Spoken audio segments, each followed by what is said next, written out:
Okay, New Year's Eve, and didn't go know it was the first time that I stayed here in years, and not much to do, and because I had an operation on my ear, I have to can't do no lifting and nothing, and just stay idle. So anyway, it's like I said, New Year's Eve.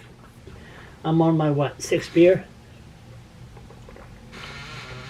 And guy behind me there, you see with me, Andre Faust, you've seen him before, and he contacted me, want to do a rant about the year 2020. So I said, well, had a rough one today with Roger Brown. See, it takes a lot of energy when you do these interviews, especially when you're not question not marked. You have to listen to the answer, and you got to think about the next question, and it just goes on and on and on. It's very hard on the head. So I don't feel to really debate issues because Andre has Asperger's. Details. I have ADHD. Open. It's a recipe for disaster. So we'll give it a shot, see how it goes. Because I gotta butt in, and I hope he butts in with me also. But anyway, we're just two old guys having a chat. That's all it is. That's all it is.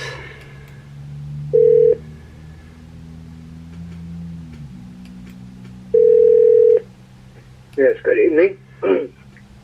Good evening. Okay, we do have a voice. I hate these cell phones because if there's quiet, you think the line's cut off. Oh, yeah? Yeah, because on your end, if you're not talking, I just get dead air, and it sounds like the phone shut off. We're both full of dead air anyway. Don't matter. Yeah, there are some that would agree with you there, that's for sure. You know, I'm looking at the time there, and we're almost a little bit better than a half hour away from 2021. Yeah. Yes, it's been quite a year. It has. I don't know how to describe it. Well, I know in my life, the last time this kind of shit went this bad was in my dad's generation. It was called the Great Depression. And I don't know why they're going to call this the Great Corona. I don't know. Your dad, the Great Depression, what year was that? Oh, I think that was in the 30s, the Depression. My dad was born in 1910. Oh, okay. Yeah. So he went through it. I'm sorry, Andre. I've been drained out with the chief of police today.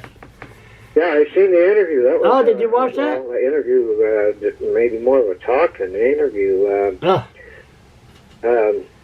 It's drained. It drains a person. He's definitely a people person. I mean, he's a Newfoundlander. What do you expect? Oh yeah, them Newfies, they're a special breed of their own. You have to love them.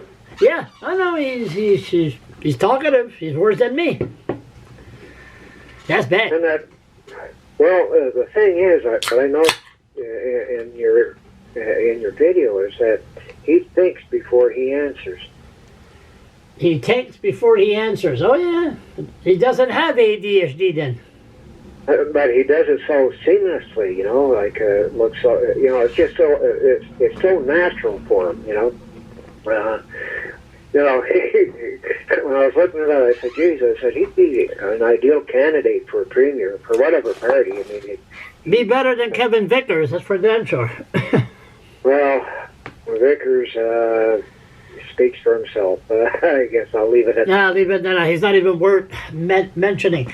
But no, I mean, you know my battle with the police, and you know in details. We're not going to go into Asperger style details. No, we both know, we both experienced it, right? Yes, we both did, and we never had no communication from the chief. This is the first time that the chief communicates. Well, he's a smart cookie. I mean, he's allowing to develop a rapport between you and him, right? or him and the public. And that, yeah, it's threefold. You, him, the public. Yeah, no, he's, you know, he knows what he's doing. You know, is he a Donald Trump or is he not? Is he sincere or is he, you know, just a smooth operator? I don't know, I guess. No, I think he's sincere. But, you know, like you have the old school and then somebody arrives and, you know. But anyway, we'll see. But anyway, 2021, I don't know what's going to happen. I did a rant tonight in front of the ledge.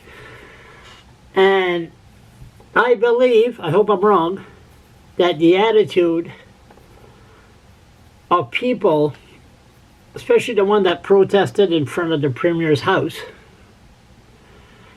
and that kind of attitude, that's American style of politics, and I think, and I hope I'm wrong, that a politician could be attacked this year.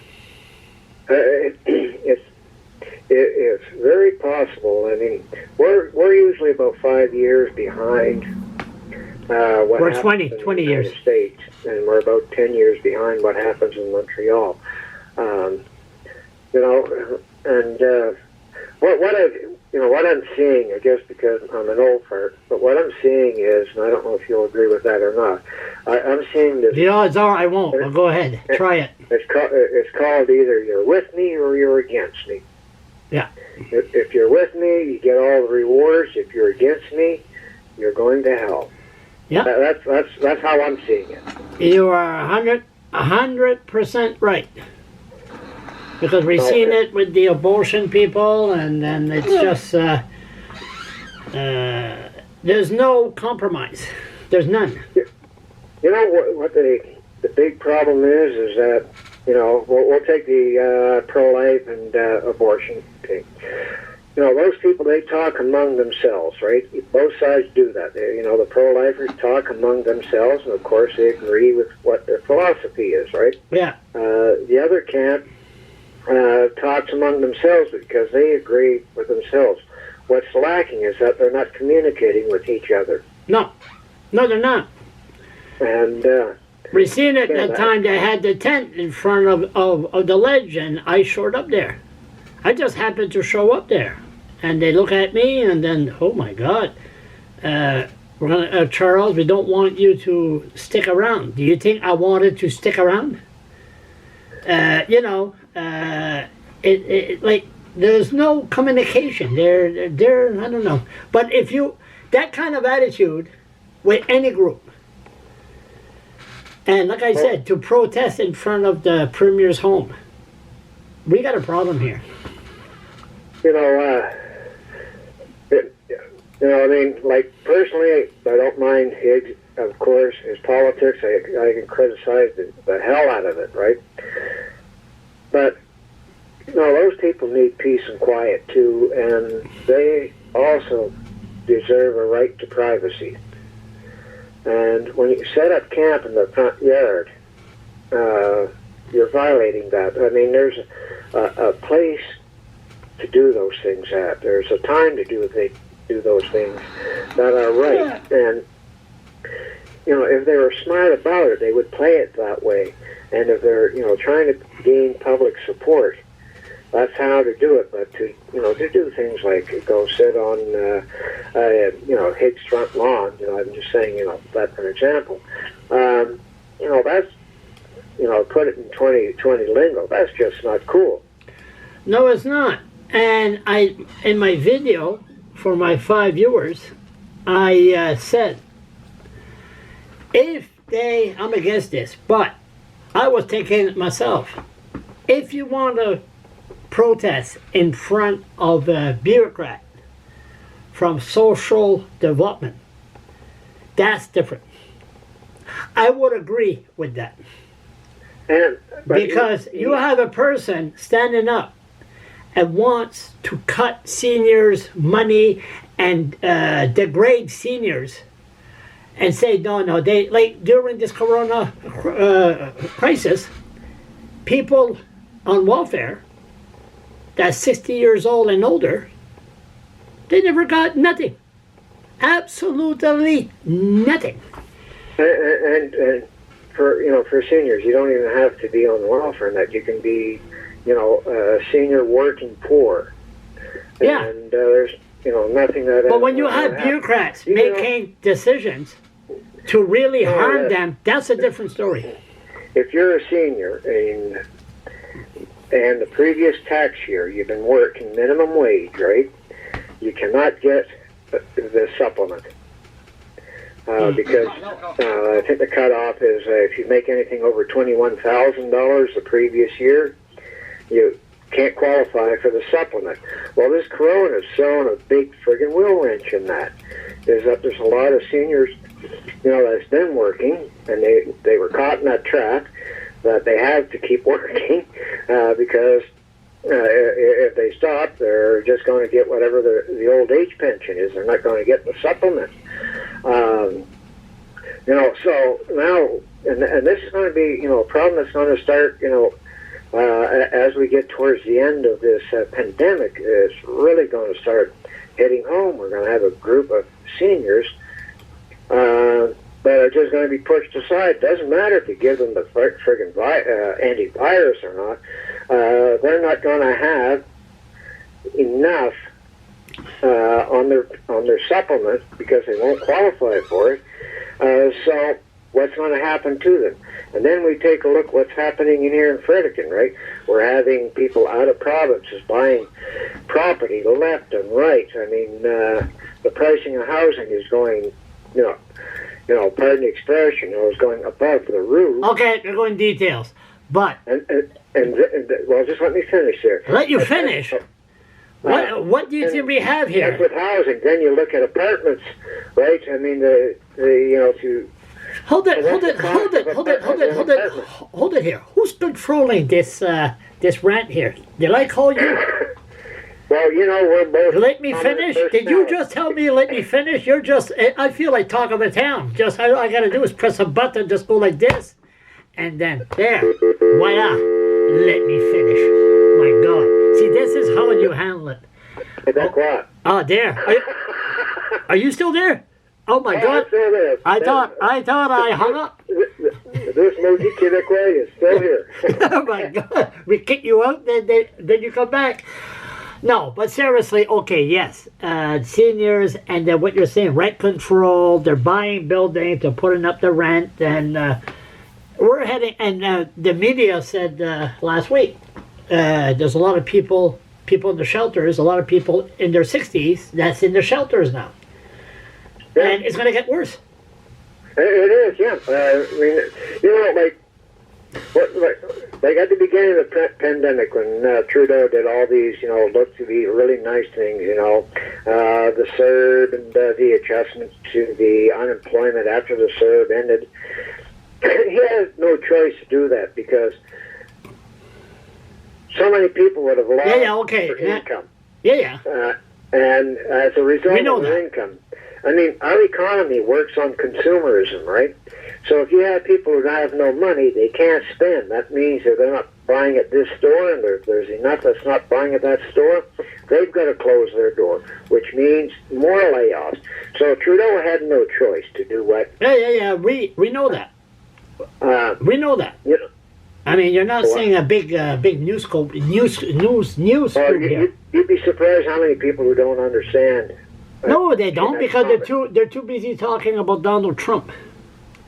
See, that's another thing I don't understand. People know more, and know more about American politics than Canada. But I will never make a prediction again, and I think idiot Mayor Mike O'Brien could be re-elected.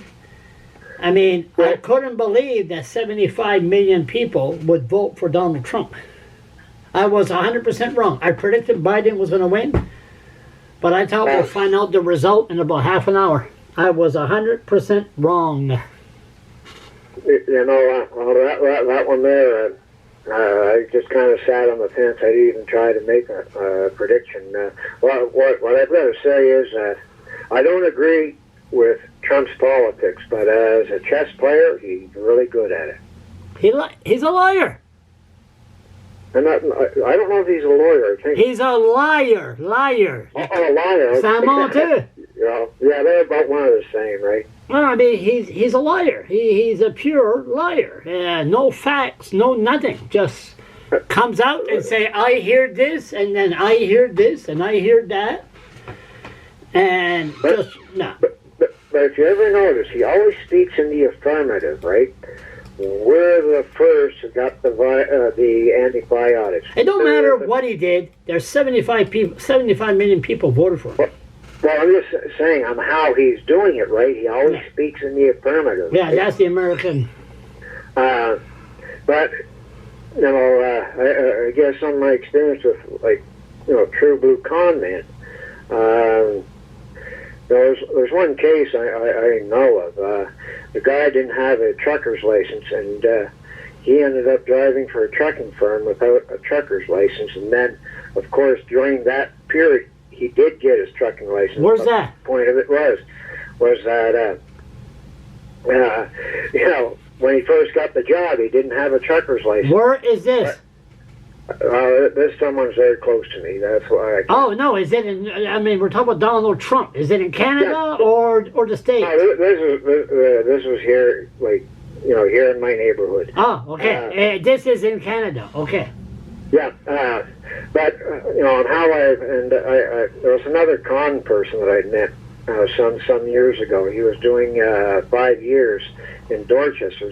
This back in the 70s, and he was so good that he was prosecuted and went to jail under another name, not his own original name.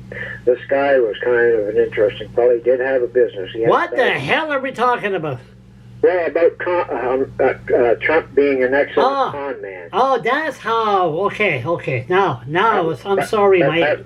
And what I'm saying is my experience with confidence people, right, is these people have a way of being able to tell people what they want to hear. Yeah, never mind. We're talking about Trump. Okay, so, Higgs. And that's what Trump does. He has this ability to tell. Never mind. Okay, that's it. He has the ability. So what's going to happen here in New Brunswick? Higgs Higgs can't really put down the hammer because he only has one Acadian MLA, Daniel Alain.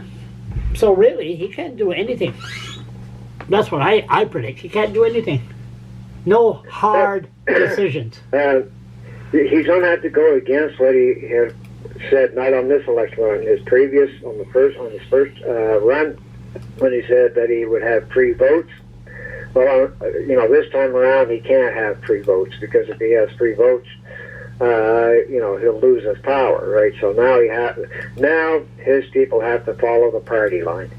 Oh, they have to. Yeah, there's only one Acadian. Yeah. So he comes out. You're missing the point. What I'm saying. He comes out with a big policy. Okay, let's say he's going to shut down all hospital in rural area, and that's really in up north. But there's no MLAs to speak up. There would be riots on the street. And because Higgs is known to be RCMP, and they've got the guns.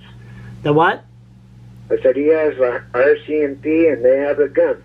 Well, that's another story. But what I'm trying to say is Higgs has a majority, but really he doesn't. Well, it all depends what happens within his party. If members of his party break away from the party line, he doesn't have the power that he thinks that. How do we say that again in English? Duh.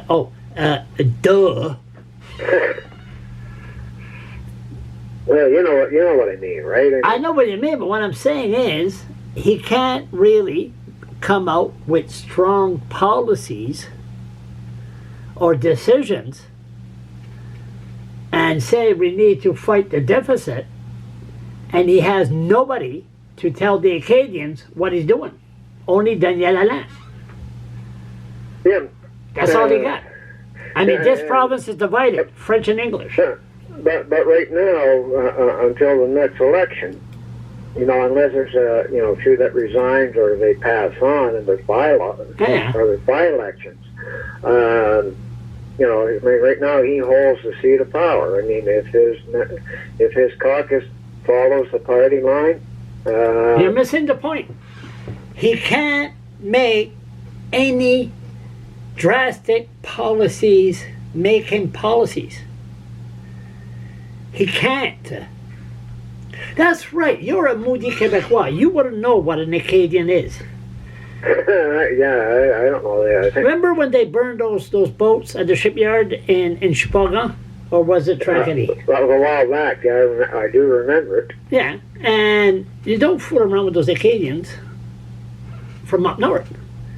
There's going to be, he doesn't have no Acadians MLAs.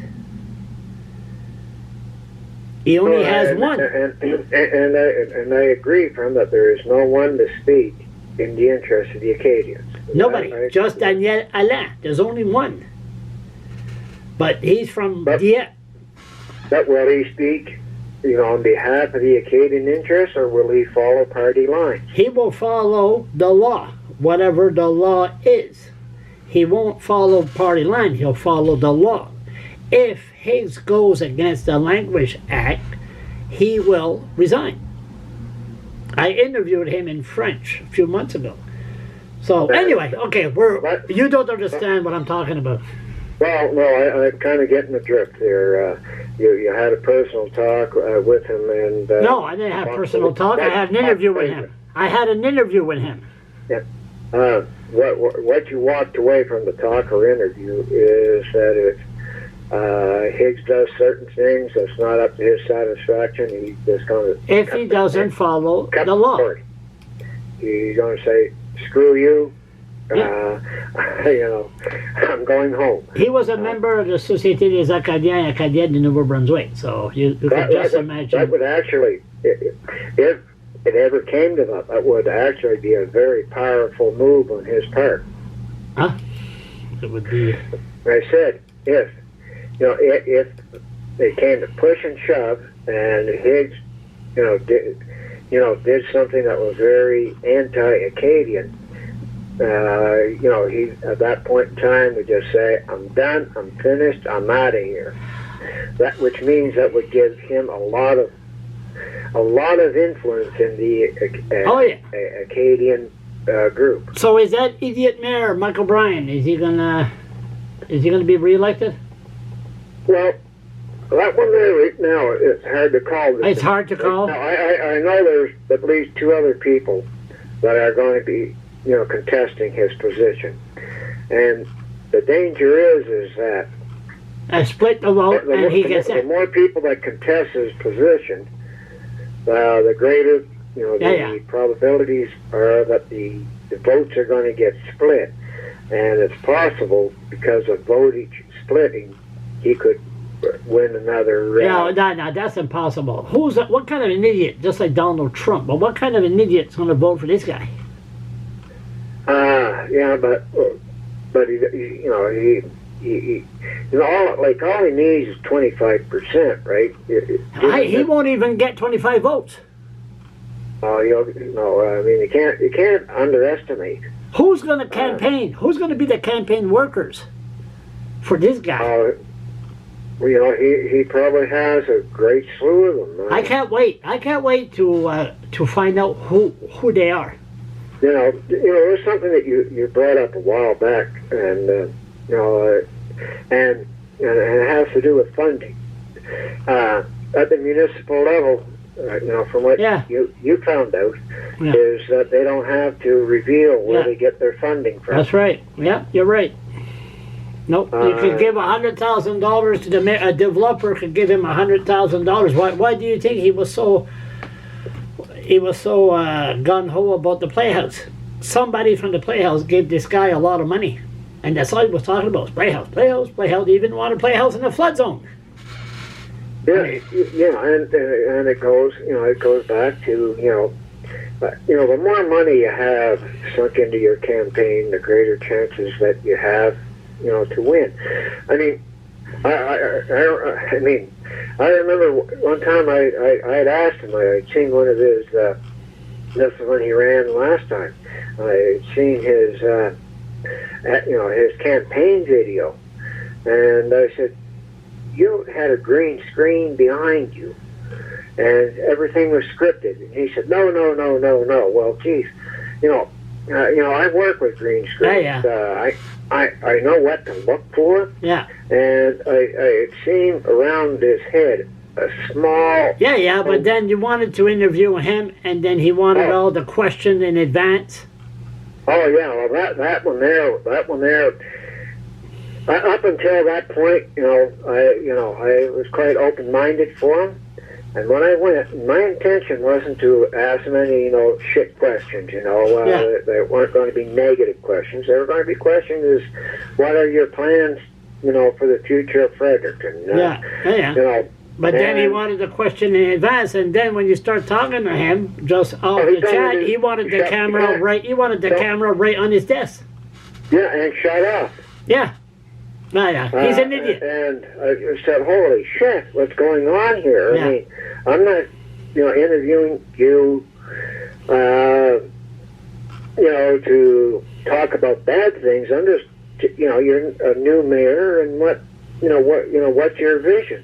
That was the context of what I wanted to interview him with. And then, when he told me to shut the camera on it and put it on the desk, I said, oh, this is not good.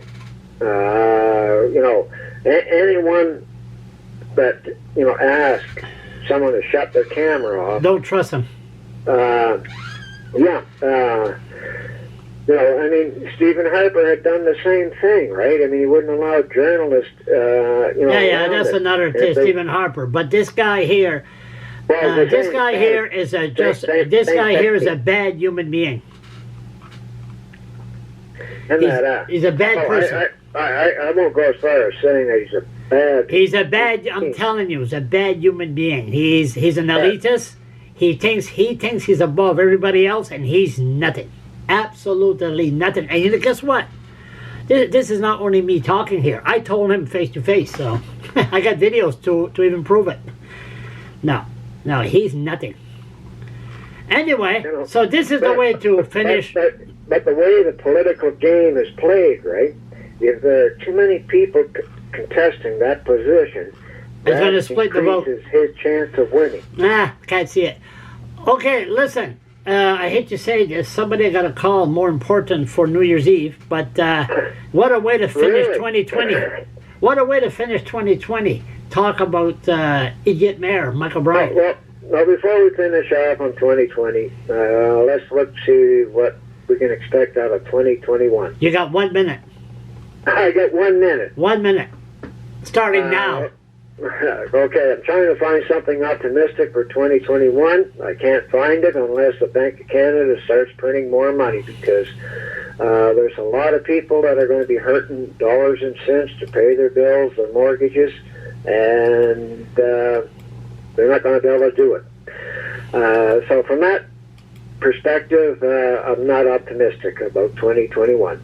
Unless you're with the government and you have a union behind you. I made a video tonight, and I said that 2020 was a huge earthquake, and 2021 is going to be the aftershocks. Well, there's people that are going to be hurting. Yeah. There's no doubt there's going to be, there's going to be more people downtown. There'll be more people who will give up. There'll be more people who will use meth.